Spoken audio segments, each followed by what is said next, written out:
घराण्याशाही या शब्दाचं अस्त्र वापरून भाजपनं एक काळ गाजवला होता.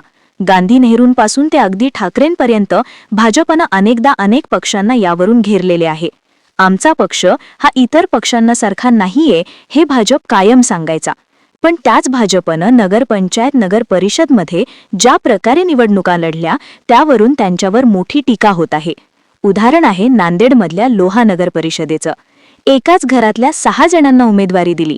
म्हणजे आपल्याकडे एका घरामध्ये 2-3 उमेदवार बघितलेला आहे. पण एकाच निवडणुकीत एकाच घरातल्या 6 जणांना उमेदवार बनवलं भाजपनं, आणि म्हणून त्यांच्यावर टीका होत आहे. आणि ती टीका साधीसुधी नाहीये, तर अगदी जिव्हारी लागेल अशी टीका. पार्टी विथ डिफरन्स याची शाल पांघरूने भाजपचा खरा चेहरा या निमित्तानं समोर आलेला आहे. जनतेच्या अशी टीका झालेली होती. निवडणुका संपल्या, निकाल लागले. निकालात या एकाच पक्षातल्या 6ही जणांचा पराभव झालाय.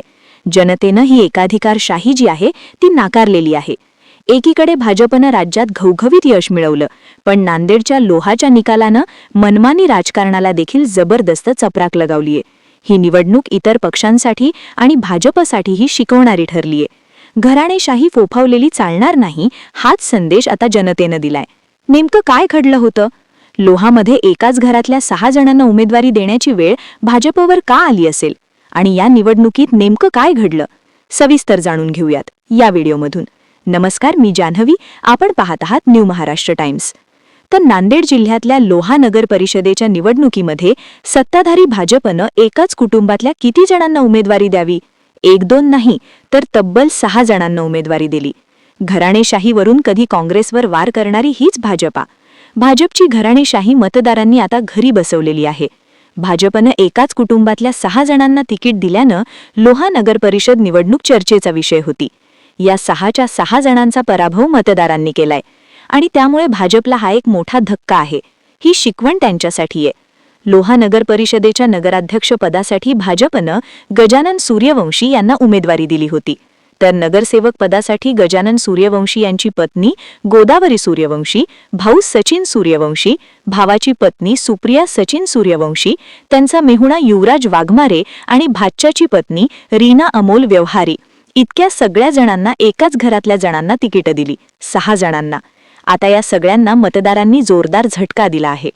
एकाच कुटुंबातल्या या 6 जणांचा पराभव केलेला आहे, आणि भाजपची घराणेशाही मतदारांनी स्पष्टपणे नाकारली आहे. शिवाय ज्या अजेंड्यावर भाजपनं निवडणुका जिंकल्या त्याच्या विपरीत वर्तन चालणार नाही, हेही जनतेनं दाखवून दिलंय. शिवाय ही निवडणूक भाजपसाठी प्रतिष्ठेची बनली होती किंवा बनवली गेली होती म्हणा. कारण लोहा नगर परिषद निवडणुकीच्या प्रचारासाठी भाजपकडून दिग्गजांच्या सभा झाल्या. हो, म्हणजे मुख्यमंत्री देवेंद्र फडणवीस, काय मंत्री पंकजा मुंडे असतील, पालकमंत्री अतुल सावे असतील, या सगळ्यांच्या सभांचा धडाका भाजपनं त्या ठिकाणी लावला. राज्यसभेचे खासदार अशोक चव्हाण यांनी कॉर्नर बैठका घेतल्या, पण तरीही भाजपला अपेक्षित यश मिळवता आलं नाही. लोहा नगर परिषदेमध्ये भाजपचा प्रभाव कमी झाल्याची चर्चा या निवडणुकीनंतर सुरू झालेली आहे.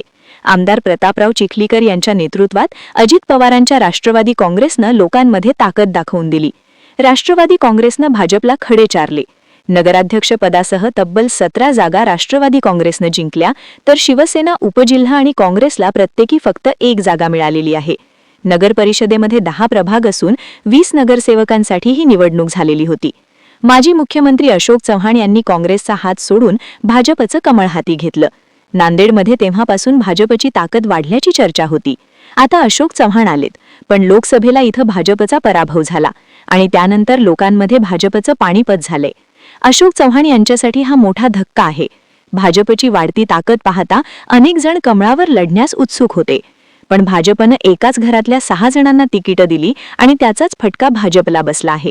अशोक चव्हाण यांचे राजकीय विरोधक राष्ट्रवादीचे आमदार प्रताप पाटील चिखलीकर यांच्यासाठी देखील ही महत्त्वाची निवडणूक होती. प्रताप पाटील चिखलीकर यांच्या लोहा मतदारसंघामध्ये म्हणजे लोहा आणि कंधारमध्ये राष्ट्रवादीला वर्चस्व सिद्ध करणं सुद्धा महत्त्वाचं होतं.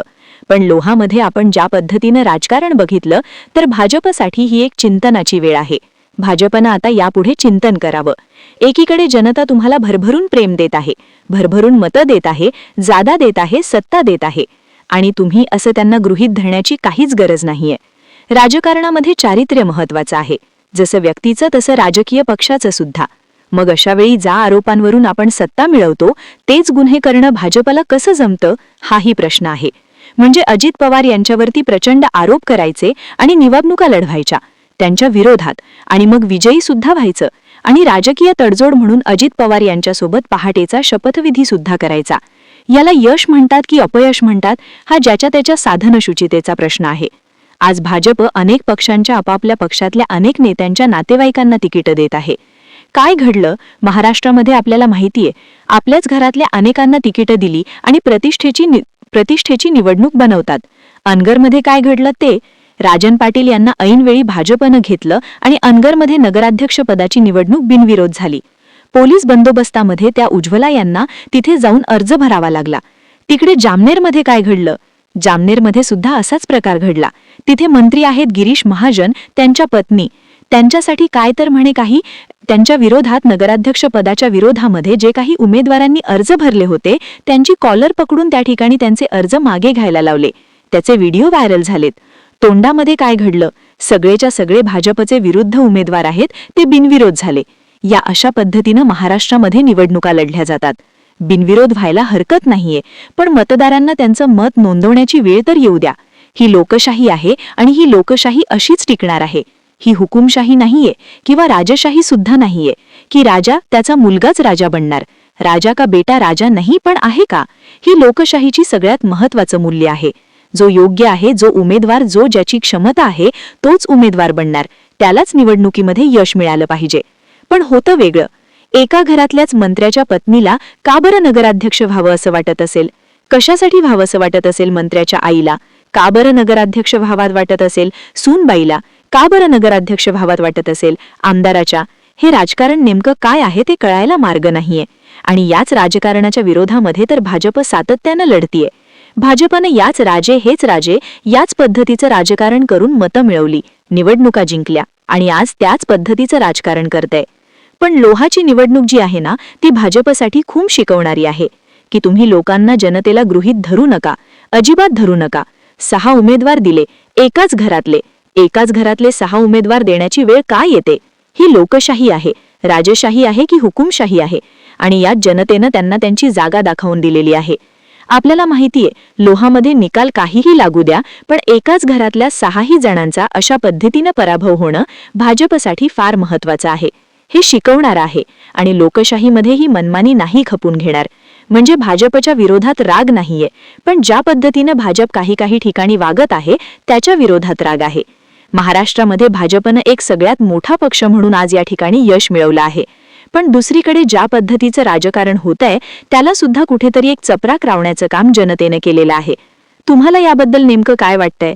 एक घराणेशाही, एकाच घरातले 5-5, 6-6 उमेदवार, मंत्र्याची पत्नी, नगरसेवक, आमदारांच्या सूनबाई, कुणाची आई, हे भाऊ, सगळ्यांसाठी सगळे निवडणुकीमध्ये उतरवले जात आहेत.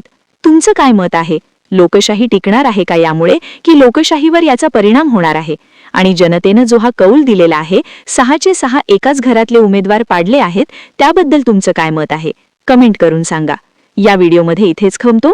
ताज्या बातम्यांच्या अपडेटसाठी पाहत रहा न्यू महाराष्ट्र टाइम्स.